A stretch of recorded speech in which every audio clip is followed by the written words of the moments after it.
I hitchhiked with a hot stranger. Was that a good idea? I jolted up at the contact. How long had I been asleep? It didn't matter now. I shouldn't have fallen asleep anyways. I scanned my surroundings. Everything was calm, except for the huge figure that hovered over me. I sat up and stared at it in horror, completely sure that I was about to meet my end. And in this fucking town. The figure moved closer, the light finally giving a face to the shadow. Not bad, death. If I was going to die, this wouldn't be the worst last thing to look at. I blinked. The face looked familiar. I had seen him around the town making deliveries. I didn't know much about him, except that I always thought he was hot and he was super mysterious, which I think only added to the sex appeal. I glanced down at his shirt. There was a name tag right under the company logo. Damon. Fuck, that's hot. Outwardly, though, I said my first words. What the hell do you want? A deep honey voice answered back. You're the one asleep at the bus stop at 8:30. You tell me. 8:30? That's almost 2 hours now. I missed the bus. I thought I'd have some luck flagging down a car or something, but I guess I fell asleep. He gave me a one-over. I couldn't tell if he was admiring or trying to figure out what I was. Honestly, I couldn't tell you either. Blue hair and too many layers of clothing, earrings, piercings, and way too many bracelets. The folks back in the town couldn't tell you what I was either. Do you want to ride somewhere? He asked, his eyes coolly resting on me. How would I get that ride? He stepped aside and gestured to the truck parked across the road. Sketchy and weird. Oh. So is that a yes? Something about his tone implied that he didn't like to talk much, and that he was getting impatient. Okay, I'm trying to get to the train station, I added, but he only nodded and walked to the truck. I slung my bag over my shoulder and followed him, eyeing the truck I was about to alight. Yup, definitely sketchy and weird. It was dark and rustic, but it still looked taken care of. It had just 2 seats, a driver's and a passenger's, and the back was an open boot covered with a black tarp. I knew he was a delivery guy, but it creeped me out. The engine roared to life, and we glided on the lonely road quietly. Too quiet for me. I took out my phone, but like everything in this stupid town, I could barely get a signal to do anything. So I slipped it back into my pocket and observed my surroundings. It was like something out of those horror movies that I'd never watched. The trees zipping past us with the wind in their leaves, and the dark night creating outlines of things that weren't really there for psychological effect. This is why people don't go out at night. But this fuck-ass town made me do it. I glanced at my, at the moment, savior, a light stubble on his gorgeously sculpted face, and his light curls flowing in the wind made my hands itch to rake through them. People who look like that need to be admired. A face like that should not be working in this town. Then again, a lot of things don't belong here. Exhibit A. Me. What do you want? I asked the man standing in the middle of my room when I got in. I want to talk to you, he said, frown lines visible on his face. From behind me, a softer voice spoke. Please, stay calm. We don't want to fight with you. I pressed my eyes shut for a second. I already know what you're going to say, so I really don't want to hear it. I promise I'm working on leaving this awful place and you awful people. Just see me as a tenant that's about to move. Raymond, please. We just want to help you. The man's voice responded. The scoff came out before I could help it. You're joking, right? People talk, Raymond. I know you hear them. They're right. Nothing about you is natural. This look, the things you say, your beliefs. We just want to help you get back on the right path. Mother, father, I promise you, my personality is the least of your worries. I'm not the unnatural thing in this town. Every single one of you are, and I despise being here much longer. Everyone and the things they say can literally go fuck themselves." The man raised his voice, a frame falling to the ground in the process. "Enough, Raymond. You will either fix this abomination, or you are no longer a child of ours." And he walked out. The woman followed him, begging softly to rethink what he said. The laughter flowed out of me now, first in soft chuckles and then forced, bitter sputters. I looked down at the frame that broke. It was a picture of the old version of myself. There's never been a better sign in the history of signs. I picked up a duffel bag, put some clothes in, some important documents, and took the stash of money I had saved up and walked out, making sure to slam the door hard behind me. I felt like the disciples of Jesus when he told them to dust their feet in towns that didn't accept them. I was moving forward, and not about to turn back, ever again. The wind was strong and cool. I hung my head out the window, my mind racing through the entire ride. My feet were stimming, the restlessness growing by the second. I glanced at Damon. His face remained the same for most of the time, and it was starting to piss me off. Who the hell is this silent with a passenger in the car? I shifted and turned in my seat, hoping that it would get his attention or something. But he was serial killer silent, and it was bothering me. The back of the truck also rumbled occasionally, the sound startling me every so often. I looked at it through the side mirror, and true to its word, objects were definitely closer than they appeared. I made up my mind to keep it in the back of my mind. Focusing on it would only stress me out further. Plus, questioning if my savior was a killer wouldn't help survive this night very well. Speaking of savior, I had gotten fed up of his silence now. "So why are you leaving town?" "Had a few extra things to do," he stated, and the silence returned. "Really? What do you think about the town?" "It's fine." "God damn it. Do you ever have conversations with people?" I asked, rolling my eyes. "Why? Should I have one with you?" he retorted, his eyes still on the road. "Well, isn't the silence a little boring?" "I take the route almost daily. I'm used to it," he replied. "Yeah, but you've got company. Why not take advantage of that?" "I'm not used to company." I let out a sigh and went back to staring out the window. The trees zipped past us quickly, almost like the leaves were waving goodbye to me. I was finally getting away from here. This town, and its restrictions, and the pilgrims trying to burn different people at the stake. In a while, I'll be on a train to better pastures. Just gotta survive the night. Damon's honey voice spoke up. "Okay, do you have a name?" I scoffed. "Geez, where's this question been all night?" He chuckled. "Hey, it's not like you asked me mine either. It's on your shirt, smart ass. So I didn't bother, Damon." He chuckled again. It was deep and rich. "Okay, please?" I rolled my eyes. "Raymond, but people call me Ray." He hummed. "Okay, Ray. Why were you asleep at the bus stop?" "I told you, I fell asleep," I answered without looking at him. "Seriously?" I could hear the annoyance in his voice, which brought a small smile to my face. Shit, our chemistry was kind of amazing. I turned to look at him. "Not so fun when it's done to you, huh?" He rolled his eyes, the ghost of a smile playing on his lips. "If you want to talk, I'll listen." I fixed my eyes on the road. "I'm eloping, running away, leaving. I'm sure you can guess, but people who look like me don't really exist in this town, and they made it very clear that they hated me. So I'd been planning to leave, when my parents kind of abruptly kicked me out this evening. By the time I got to the bus stop, and the last bus had left, I was stranded." I didn't expect to feel better after sharing, but I felt a weight get lifted off my shoulder at the confession. It was a lot to dump on anyone, let alone a random stranger who was already giving me a free ride. So I didn't expect him to say anything. But he spoke.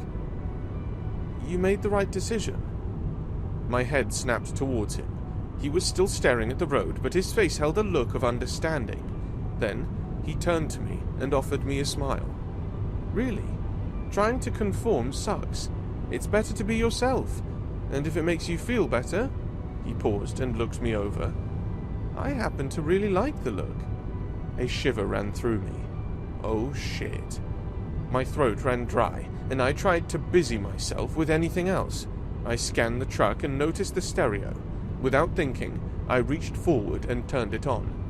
Music blasted out of it in full force, startling us both. I shut it off, immediately, but it seemed the damage had already been done. The engine began to putter and the truck rolled to a stop.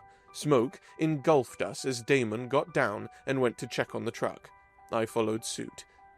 Oh my goodness, I'm so sorry. I had no idea the radio didn't work, and I just panicked. I'm really, really sorry. I stood behind him as he was hunched over the engine, trying to find the source of the problem. He had his sleeves rolled up, and his curls fell just so over his face. Oh shit, this is a man. I stood fidgeting behind him when he got up, went to the back of the truck and returned with a bottle of what I assumed to be water, and poured it in, closing the hood afterwards. He now stood straight and ran his hand through his hair. You can get back in the car now. I nodded and headed toward the truck, but I couldn't help glancing at the back again. Something about that black tarp just screamed serial killer layer. Maybe it was just the nerves, or maybe it was all the true crime podcasts I'd listened to. But holy shit, I needed to know what was under there.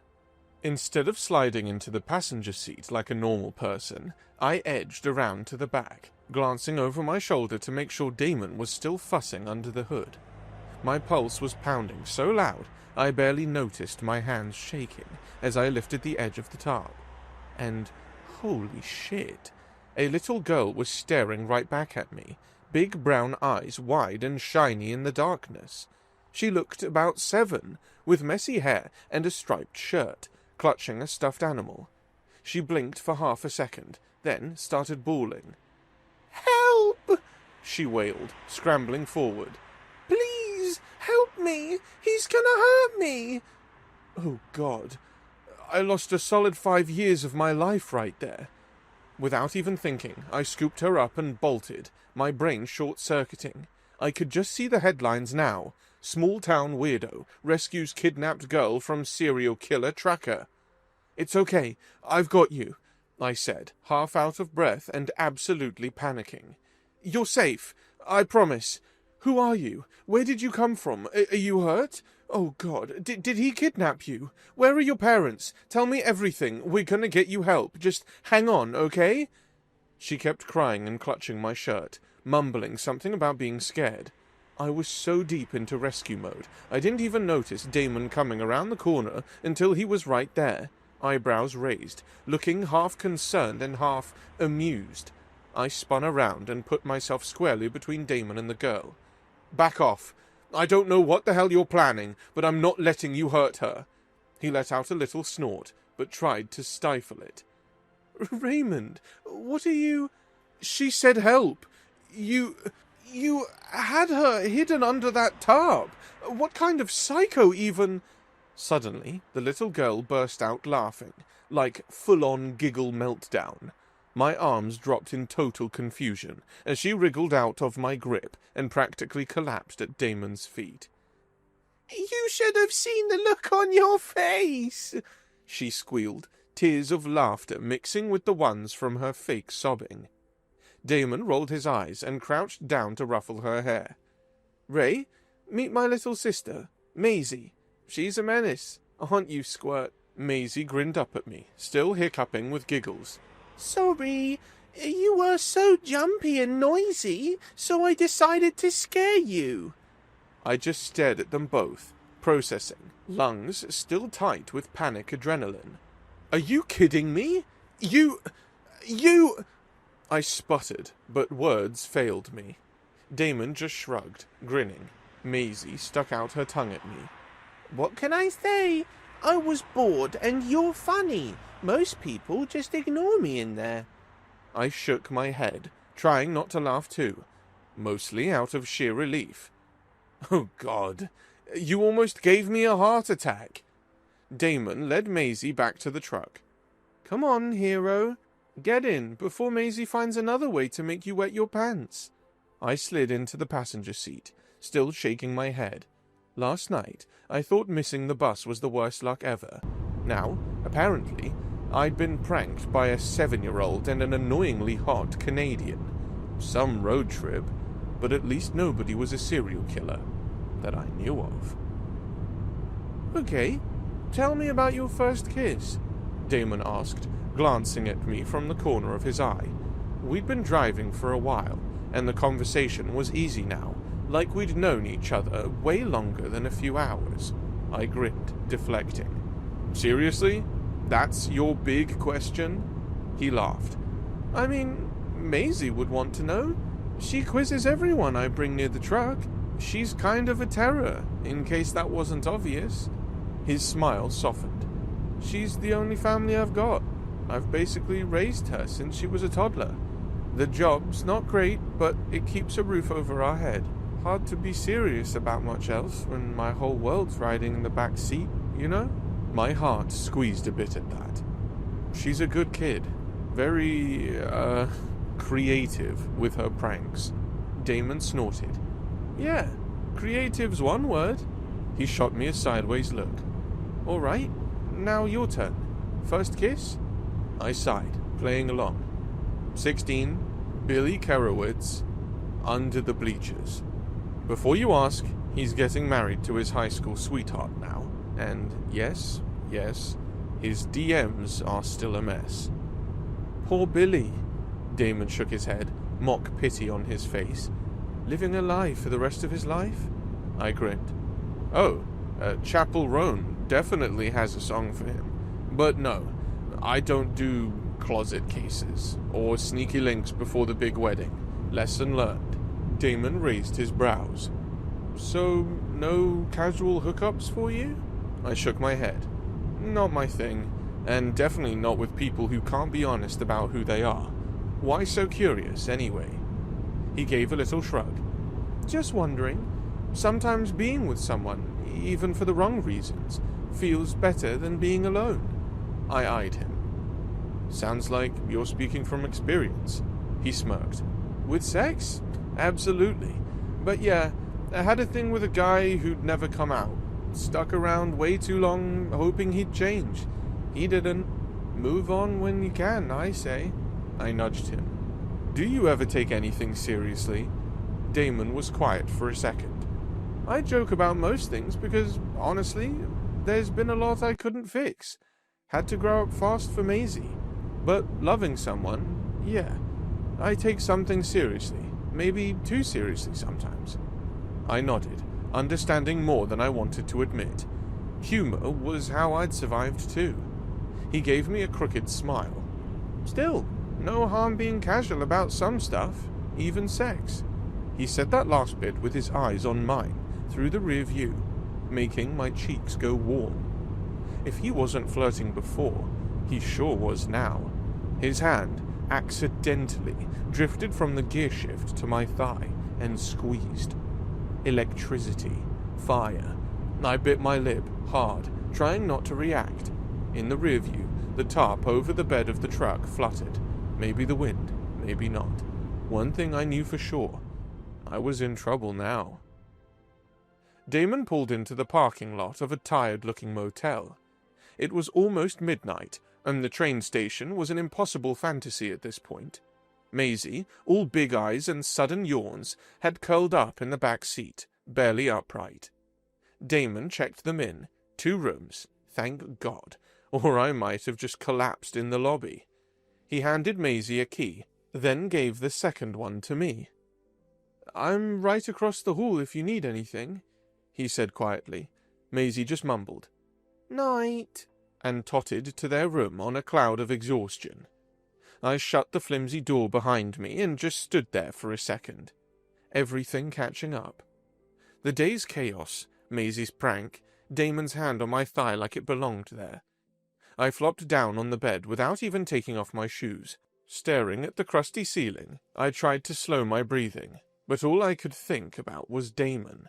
His laugh, his ridiculous, perfect face, the fact that across the hall he was probably reading Maisie a bedtime story and being all annoyingly responsible and hot. A soft, hesitant knock at my door made me sit, bolt upright. I cracked it open and found Damon standing there, hair messy and eyes tired, but not like he wanted to leave. "Maisie's out for the count?" he whispered. "Just came to check if you were okay. Today was a lot." I shrugged, trying not to shake. "Yeah, it was a lot." He hesitated in the doorway. "You want me to leave?" "No, you can come in if you want." He stepped inside and let the door fall shut. Suddenly, I was all nerves again, so I sat on the bed, pretending to fuss with my phone. Damon ran a hand through his hair and kicked off his shoes, dropping next to me. For a second, neither of us spoke. Then he laughed, low and soft. "You know, for someone who acts so brave, you look like you might bolt." "Yeah, well, you're intimidating," I said, voice barely steady. He smiled, eyes tracing my face.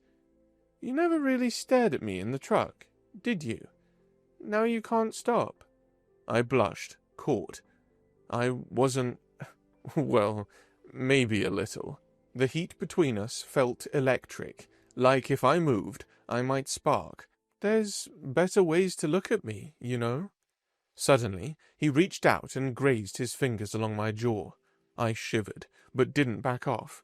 His hand slid to cup my cheek, his face so close I could feel the warmth of his breath, see the flecks in his eyes. "Raymond," he said, voice almost a whisper, "I know what you want, but I need you to say it out loud." My heart was pounding so hard it felt like it might leap out of my chest. I bit my lip, letting myself really look at him, at the softness and the hunger there. "I want you to kiss me," I breathed, and he did.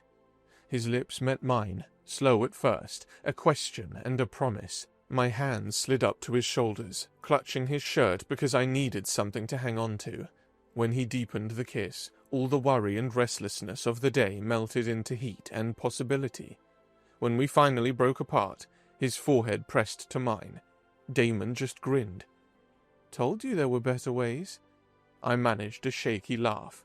"Turns out you were right." And in the quiet motel room, for the first time in forever, I felt like I belonged exactly where I was. I splashed water on my face to make sure I wasn't dreaming. A few feet away, on the motel bed, lay a gorgeous Greek god, whose chest rose and fell lightly with small breaths. His legs were tangled with mine when I woke up, and it felt like an eternity before I was able to get out of his hold. I stare at my shirtless self in the cracked mirror, my hair a wild mess, and the stains of a wild night scattered over my neck. I felt my face burn up from thinking of the events of the previous night, one that would be ingrained in my mind for a long time. Time was moving quickly. Any moment now, Damon would wake up and would have to deal with the aftermath. I'd rather be composed for that conversation. I climbed into the bathroom and took a shower. On the wall, there was a small window overlooking the parking lot. I caught a glimpse of Damon's truck in the daylight. Definitely less frightening now. Out of the bathroom now, Damon was seated at the edge of the bed, no doubt waiting for me to get out of the shower. His eyes met mine when I came out, and a smile made its way to his face, making him seem innocent and adorable, the complete opposite of the person I was with last night. "Why'd you get dressed in the bathroom?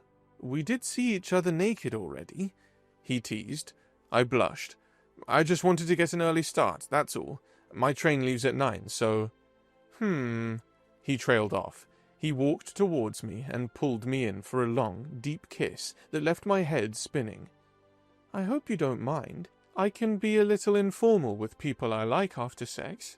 He winked and walked into the bathroom. Fuck. I took a minute and sat on the bed. I'd known Damon for one night, and he was already driving me crazy. We were almost at the station now. The takeout bags were history, and we had talked about anything and everything that we could in 2 hours. The ride was silent now. Maisie was still fast asleep in the back. Turns out, pranking strangers tires kids a lot. I thought about what this would mean for us. Damon had gone from a free hitchhike to a friend to words I didn't know in the span of 12 hours. I wasn't sure I was ready to let him go. Much as I needed to really put the fuck-ass town behind me, I could only now confidently say that it gave me someone I really wanted to see again. I really like Damon. I thought about getting his number, so we'd stay in touch. Not a bad idea, right? But we were certainly more than stay-in-touch pals at this point, so maybe it would just be weird? His voice brought me back to reality. "Penny for your thoughts?" I sighed. "We're not going to see each other again, are we?" A sad smile made its way to his face. "I think you should see this as one of those times you meet someone and they completely change your life. But it was always supposed to be one and done." "I don't know I want it to be one and done, Damon. Can we at least keep in touch?" "Do you believe in love at first sight, Ray?" he asked abruptly. "Not really. Seems far-fetched," I replied. The corner of his lips lifted into a smile. "Me too. But I might just believe in love after one night, and I don't know how good a thing that is. It kind of sounds like one of those unhealthy things you mentioned, and neither of us deserves unhealthy. So what do you think keeping in touch is going to do to us?" "I don't know what it'll do, but I don't want to not speak to you again," I groaned. All this would have been avoided if I hadn't missed the damn bus. That fuck-ass town. Oh my goodness. The truck turns to the parking lot of the train station. The ticket booth is within eyeshot. I gather my duffel and held the door handle, then turned back and pulled Damon into a long kiss. "I think I believe in love after one night too." Then I got down from the truck and waved. I turned to start walking when he called out to me. "Hey, don't forget conformity sucks." He beamed at me. I nodded and turned, walking to the ticket booth. I don't think I'll ever miss my town. It was a whole new world here. I didn't really know much about what I was going to do, because my trip was a little impromptu, but I think I made it work. I got a job at a restaurant the day I got into the city, and put a down payment on rent on a small apartment with the rest of my savings. Thank God for the sweet old lady that's my landlord. Every time I had nothing to do, I thought of Damon, and his words and his entire impact on me. Don't take everything so seriously. Well, too late. He was already too serious to me. I wondered how he felt now, going back and forth to the town, knowing we had always been within reach from each other till the day we met, and now we're miles away. I regretted not getting his number and keeping in touch. It was barely a week, and I couldn't do anything but think about him. Outside work, of course. I tried to be the mature one, move on, let things settle, be normal. I even went on a few dates, like a sane person. Sat across from 2 different guys in 2 different cafes, nodding like I was present. One of them talked about his gym routine for a whole hour.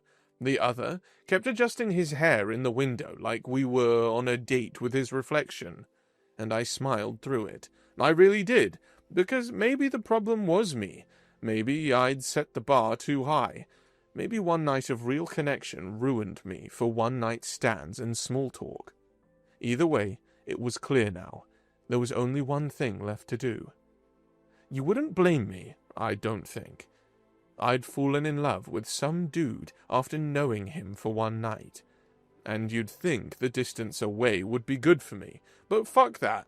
Damon was the only good thing I found that I wanted to keep constant in my life, so hell if I was going to let it go. The weekend came faster than I expected, and I already had a train ticket back to my old town. I was restless the entire ride. Because what if I didn't find him, or he didn't want to see me? I'd deal with that when the time came. I got off the train and waited outside, on a bench. Soon enough, I drifted off to sleep. When I felt a hand trail down my cheek, I jolted up from my slumber. There he was, his gorgeous face beaming at me with that slow, crooked smile. You know, we really have to stop meeting like this. I grinned back and folded him into a rib-cracking hug, letting myself breathe him in. Yeah, I missed you too. When we finally let go, he let out a long sigh. I came back after you left. Thought maybe I'd catch you on the train and finally get your number. Not doing that was a really dumb move. I nodded, feeling lighter than I had all week. It really was. I couldn't think about anything else. I kept imagining bumping into you again, waiting around forever if I had to. Well, I'm here now, Ray. I looked at him, hope ballooning in my chest. Come with me. He blinked, confusion flickering across his face. Raymond, I mean, I can't just... Maisie's here. She's all I've got. It's not just my life. I reached for his hand. Then bring her. I mean, I think she likes me. I survived her prank, right? And let's be honest, 2 people can take better care of Maisie than 1. It'll be a brand new start for all of us. He looked down, processing, still holding my hand. It's a pretty serious move, you know. She's my world. I grinned. And I want both of you in mine. Please, let's just do it. You, me, Maisie, out of this town for good. I don't care if we have to drive that beat-up truck across the country and stop at every sketchy motel along the way. You're the best thing that's happened to me in, like, my whole life. And I think Maisie thinks I'm pretty cool too. A slow smile spread over Damon's face, and I could see him finally letting the hope win. Okay, let's do it. Let's go to California, all 3 of us. I gave a whoop and pulled him into a long, breathless kiss. In that moment, everything felt possible. Because it was. Damon and I made moving cross-country look easy. It had been 6 months since we uprooted everything and moved in together, and honestly, life couldn't have turned out better. Of course, my old shoebox apartment was way too small for 3, so we upgraded. Hard to say goodbye to the sweet old landlady, but watching Maisie spin around in the new living room made it an easy trade-off. Damon landed a job faster than either of us expected. Maisie started school and immediately charmed her way into every teacher's good graces. We figured out the joys and chaos of building a little patchwork family, helping with math homework, lies, I just held the snacks, bickering over who had kitchen duty, late-night movies on the couch with someone always nodding off in the middle. As the months passed, we fit together more and more, Damon and me figuring each other out, not just the big stuff, but the everyday stuff. I'd catch Maisie giving me a conspiratorial wink, like we were both in on the secret of how good life could actually be. We knew it wasn't exactly normal, that things could have crashed and burned, but we also knew we had something special. I loved him, he loved me, and, weird as it sounds, Maisie truly tied us all together, like we were a team against whatever came next. Plus, conformity sucks. Never listening to that again. Have you ever fallen in love so easily? Would you have made the same decision Damon did? Thanks for watching. Consider subscribing to become a part of our Rainbow Force, and stay wholesome.